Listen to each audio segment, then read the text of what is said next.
Roger Williams University is hosting a crisis management seminar on May 3rd at their Providence campus. Crises, whether a natural disaster, cyber attack, or financial instability, can have severe repercussions if not handled properly. This is where crisis management plays a pivotal role. Join Roger Williams MBA students and expert speakers to learn how to prepare for the unexpected. The program is totally free and open to the public. You can register online at rwu.edu/events/crisis-management-symposium.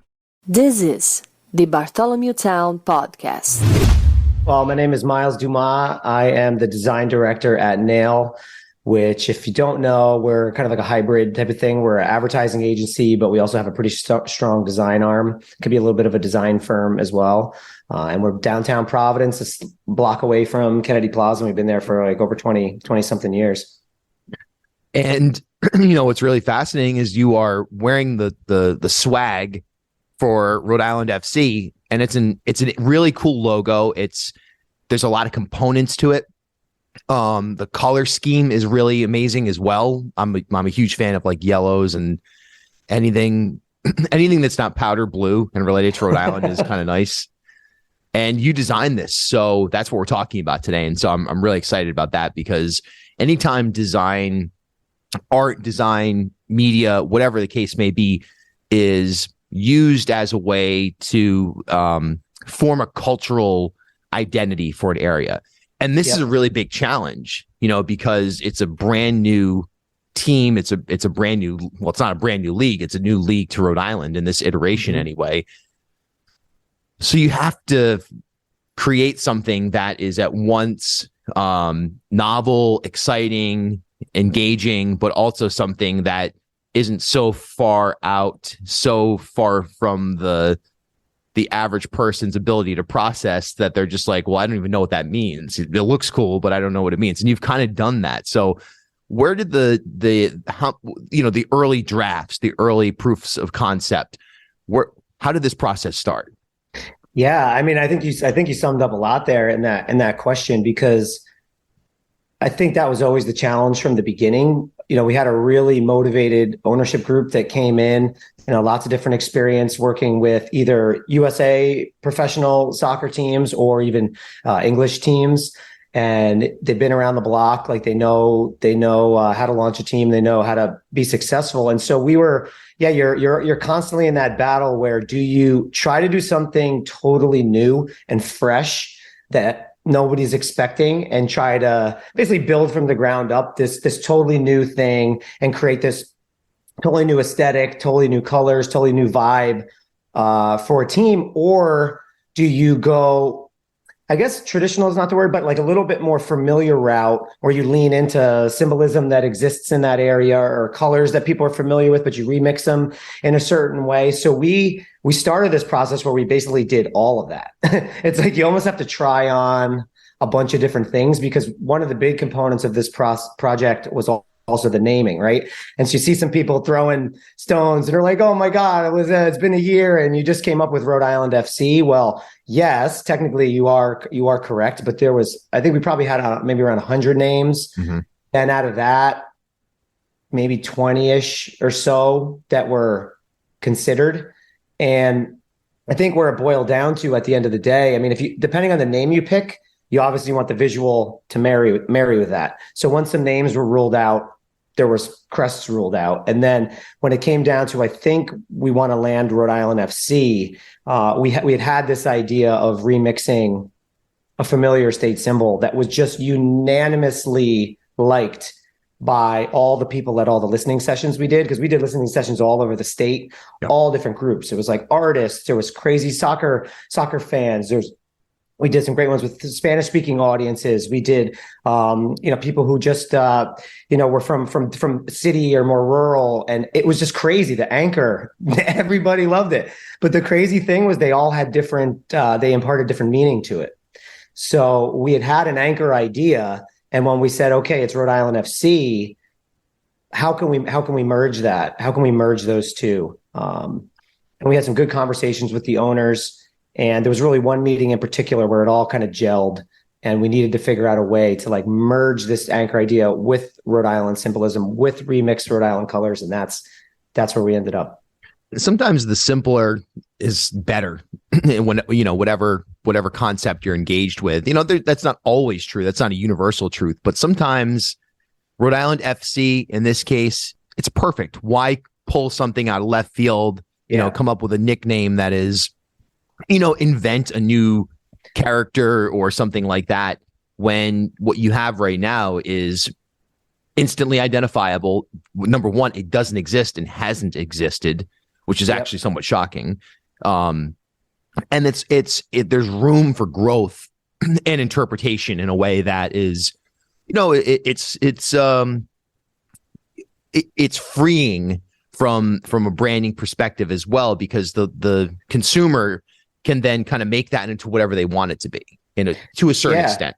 Oh, you're 100% right. Because I mean, we had names that were very specific, and they would to land that name, you would need a very specific visual. And it's always, sometimes we get very specific. There's some people that are going to love it. Some people that are going to hate it. I mean, sometimes to have a good idea, you need that tension. You have to have people that hate it and love it, or you'll never make anything good. But when it looked like it was going to be Rhode Island FC, at first I was a little bit like, oh, I don't know, like we have an opportunity here to do something different. But the more we thought about it, it's like if we had 10 other teams named Rhode Island, whatever, and we had all these other professional teams in the state, you could be like, oh, you're just jumping on the bandwagon. Wow, that's uncreative. But this is Rhode Island's team. We do not have anything like this. And the fact that we need to plant that flag. We need to own that name. We need to say this is Rhode Island's team, because one of the things from just the absolute beginning, then this is the beautiful thing about soccer, is this is a team for literally everybody. When people go to this game in a couple of years, they're going to see a mix of people that you're not going to find at any other sports, any other kind of game in our New England area, or especially in Providence. You're going to get a true community uniting at these matches. And so by calling it Rhode Island FC, that really cemented the idea that this is a team for all of Rhode Island. And in soccer or football, which most people call it in the rest of the world, the nickname of the team, that comes organically. So you can try to force things, but you're going to get pushback from the supporter groups. So people don't realize there's supporter groups already jockeying to come in and be official supporter groups of the team. They want to make their own chants. They want to have nickname for the team. And eventually one will just rise to the top, and we'll call them whatever. And the official name will be Rhode Island Football Club, but there'll be like a shorter or, more kind of casual handle as well. It's so nice to have a professional sports team that's not explicitly tied to Boston, Yes. And just in general, it's something that I noted in years past, where the amount of people that walk around with a Boston, either Red Sox or like very occasionally, I guess, Bruins, but you're promoting Boston. And look, I get it. I mean, it's a regional team. You're going to wear a Braves hat if you live in Tennessee. That's the regional team. I get it. I mean, I've watched a million Red Sox games in my life, but there is something to be said about just even for the casual fan having that that way to just sort of tie things back to our state, which is a standalone from Boston, and more with a lot of the other projects that are happening in Providence or Newport or statewide.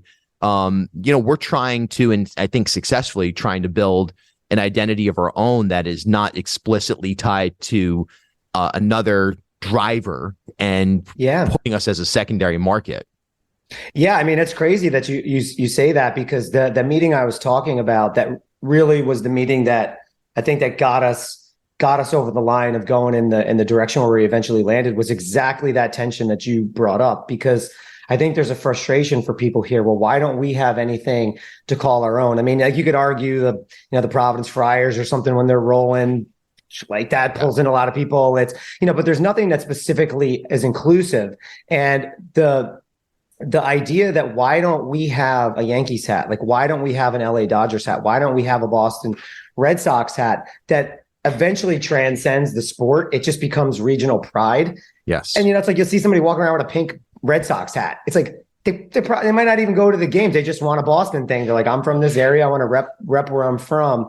And why don't we have that? And that was really a lot of the discussions we had. So say fast forward 10 years from now, you would love somebody here's on vacation or somebody's at, the airport, they're rolling out and they want something to remember this region by. And by that point, this symbol has gone up to the level where it just reps Rhode Island.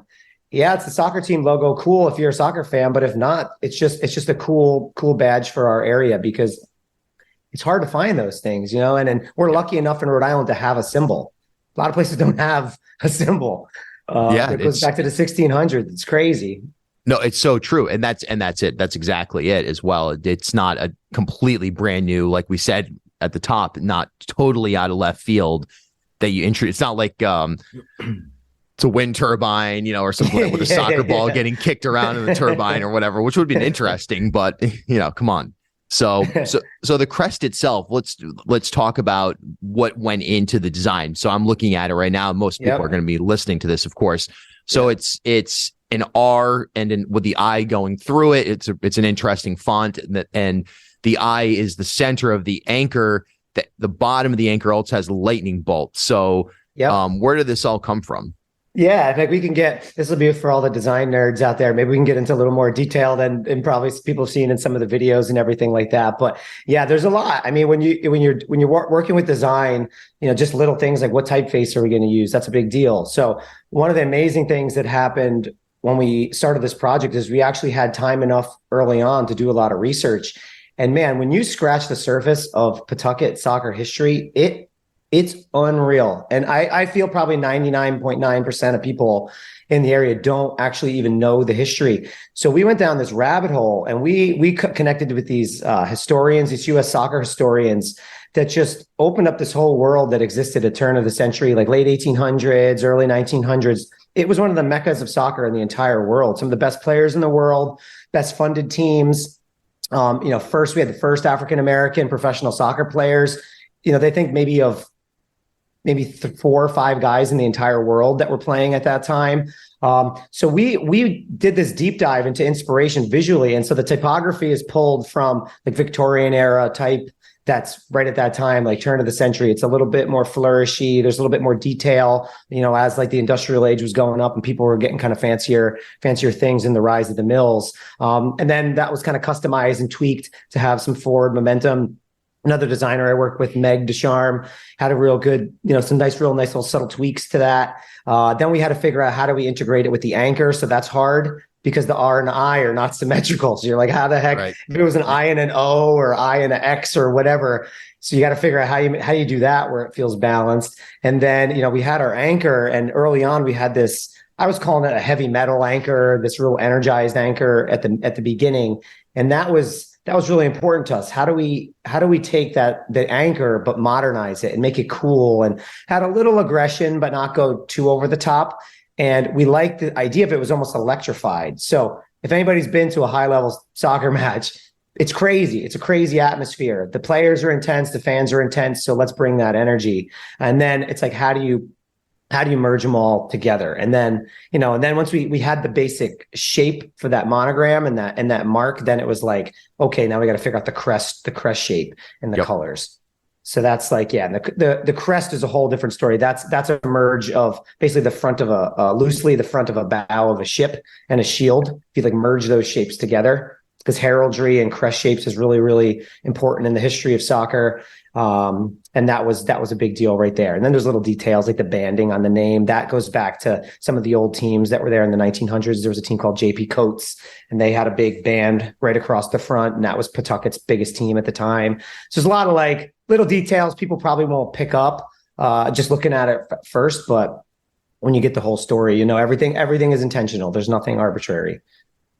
Really cool. And like we were saying offline, I'm looking forward to actually getting, I think, the sweatshirt that you're wearing and wearing it around, because there's a big difference between the team itself, Rhode Island FC and the branding around that and what's taking place there and the stadium project. And the two are obviously very much so integrated, but they're two separate conversations, and they're, where the state doesn't need to scrutinize, just like when the roster starts to be formulated. You don't have to be like, man, the the fullback is I'm not satisfied with that, and start, that's like a sports conversation. Yeah, this is absolutely. And that where we are today is in a cultural sports art conversation that's separate from a publicly financed stadium conversation. So yeah.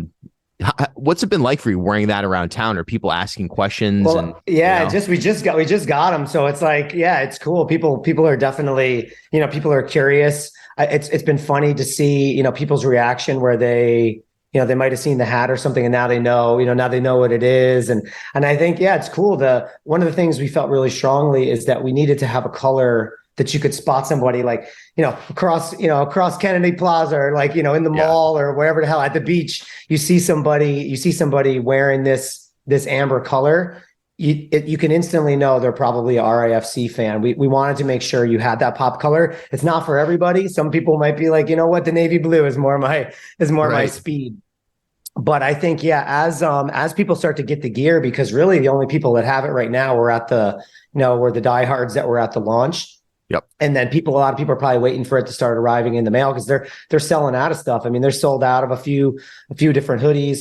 The scarves sold out the hats sold out the night of. So it's a hot item. I think, especially coming into holiday season, that's when you'll see a lot of people in the new year rocking some fresh gear for sure. I was at the Vets on Monday night for a show. Great show, The Smile, which is I'm jealous, man. I would love to have seen that. Amazing. This for those who don't know, it's the singer and guitarist of Radiohead with the drummer of a former drummer of this great jazz band of Sons of Kemet. It was just an amazing show, and it was also their first U.S. show. They were kicking off their national tour in Providence, so you could feel that energy.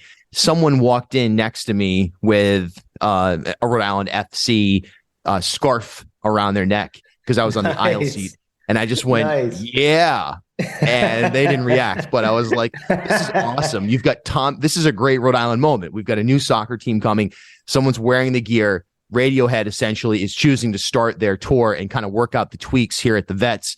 Yeah, this is the Rhode Island a lot of us visualize expanding, a cultural hub for not just local stuff, but local stuff supported by the international stage. And I understand USL Champions is not, it's not the Champions League, but it's still, it's a great league, and you're going to get a lot more than just college kids that are, in between seasons. It's crazy. It's growing like crazy. Like, I think you're so right, because even just in my own mindset, when we started this, I think sometimes Rhode Islanders are not used to nice things. We like to be cynical. Sometimes you've heard big promises and it didn't pan out. So people are always looking at, like, what's the catch? Where is this going to go wrong? And that's just our nature, right? So I think for me, I was like, just like you said, I'd love to go to a brewery on the weekend or something, and you see somebody rocking a RIFC hoodie or whatever. That would be a success, that you just see it out in the space. And the owners were like, well, why does it have to be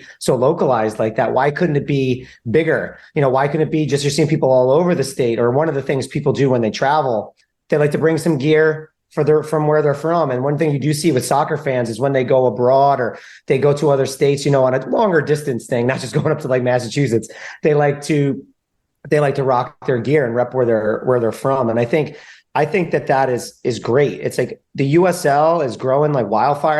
I think it is the fastest growing American sports league at the moment. They just had a USL team play in the USA Championships. Basically, there's like a US Open Cup, the Open where Cup. It's the best. It's kind of like our FA Cup for people who are into soccer. So it's the best club team in America. And we had a USL team playing an MLS team this year. Unfortunately, they didn't win. But that's going to start happening more. Maybe we could get a derby going, get the Revolution down here. Let's take them on. Let's take them on at our place. I think there's going to be some rivalries, and it's going to get a bit bigger than what people think. Hartford, we got to start messing with them right now. Let's start the rivalry. That shouldn't be too difficult in general, but so there should be some big matches. It's going to be cool. Yeah, it really is. It's exciting, and yeah, it's nice when things are happening. You know what I mean? That's what it really comes down. It's happening in a modern, interesting, exciting way. and the name and the crest that you've created really encapsulates what is happening. And like you said about the Red Sox logo, when you start to see, I'm sure, no, I'm not sure, but I would imagine Governor McKee will have a hat pretty soon, and he'll be wearing, because he tends to wear like a URI vest or something like that. And I remember he would always show up when I was doing interviews with him early on in this project for me, when he was lieutenant governor. He'd always wear a Rhode Island or URI hat. And he'd be like, I got to represent Rhode Island, So, and as a URI alum, like I said, nothing wrong with it. But, we're ready for something that's statewide, that transcends even beyond what is essentially college basketball. Soccer is up and coming in a way that college basketball simply isn't, even as a fan of college basketball. Yeah, it is. I mean, it is the future. I mean, there's always going to be people that don't get it, or that, they think it's more of an international game. And I mean, just if you look what's going on, it's not, let's say every single market in America or in America is having major success, but man, you look at where things are now compared to 10, 20 years ago, and they are rabid soccer cities now in America. They're doing 40, 50,000 sellouts every night. There's USL teams doing 10, 12,000 sellouts every night, 8,000 stadiums selling out every night. It's just that thing, because people don't get, you can really dial it up or dial it down. Like, you want to go with your kids, have fun, family time, awesome. You could do that. You want to class it up a little bit. There's gonna be some nicer seating options. You go on a date night, have fun. You've had a rough week at work. You want to go out with your friends and just let loose, go sit in the supporter section, have a few pints, go crazy. You can do that too. So there's more of a range, I think, than just going to like a minor league baseball game or something like that. And then it's when it starts, when it's over, then you go on and do the rest of the things you have to do that day. It's not this all day affair. And I think that's what people like about soccer. You have your fun, and then your day is not totally consumed by that. I completely agree. It's not like baseball where it's way too long, or even with college basketball now, with the amount of timeouts, TV timeouts, it's getting where, especially if it's on a close game, you're like, all right, there's no way I'm staying for another, 20 minutes of play. I'm out of here at halftime. Yeah. And what's interesting too, the example that's I've heard cited a few times by people who are detractors. They say, well, I mean, there's a USL team in Miami, and look at the attendance numbers. Nobody's going. Yeah. I mean, this is a major city. It's a cultural hotbed, and so on and so forth. And then it's like, have you seen the attendance numbers for Marlins games? Or even Dolphins games, or like Miami's like the worst major sports market, period. So that's a bad litmus test. Take a look at Louisville and places that are akin to Providence and Rhode Island in terms of attendance, and places that, although they have obviously a college franchise that's large down there, they don't have that sports identity, and what the USL has done for it. So we've got about 30 seconds here.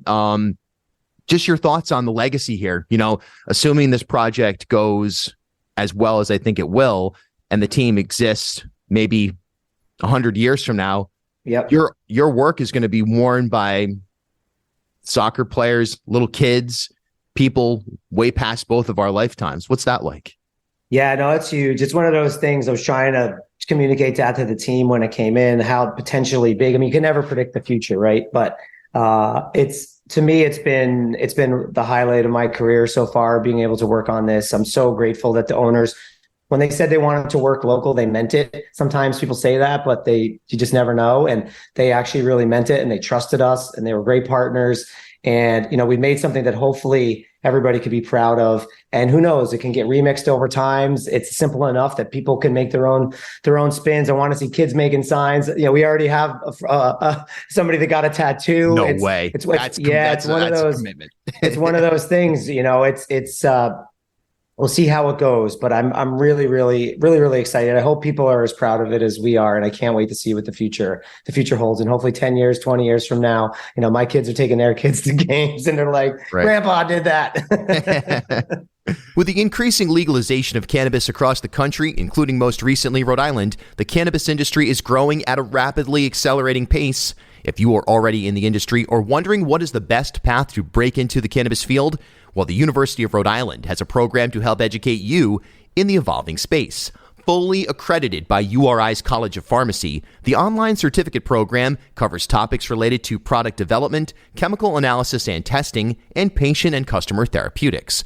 The next application deadline for the spring 2023 session is November 29th, and courses start January 10th. Join them at 2 upcoming info sessions and learn more at uri.edu/online/cannabis or give them a call at 401-874-5280. At HealthSource RI for Employers, we provide access to health insurance to more than 1,100 local businesses and nonprofits, and 96% of them renew through us every year. Maybe it's our choice of 19 different health plans, our 10 years of customizing solutions, or our one local team of dedicated experts helping employers find quality health insurance. See how our numbers stack up for you. Learn more at healthsourceri.com/employers.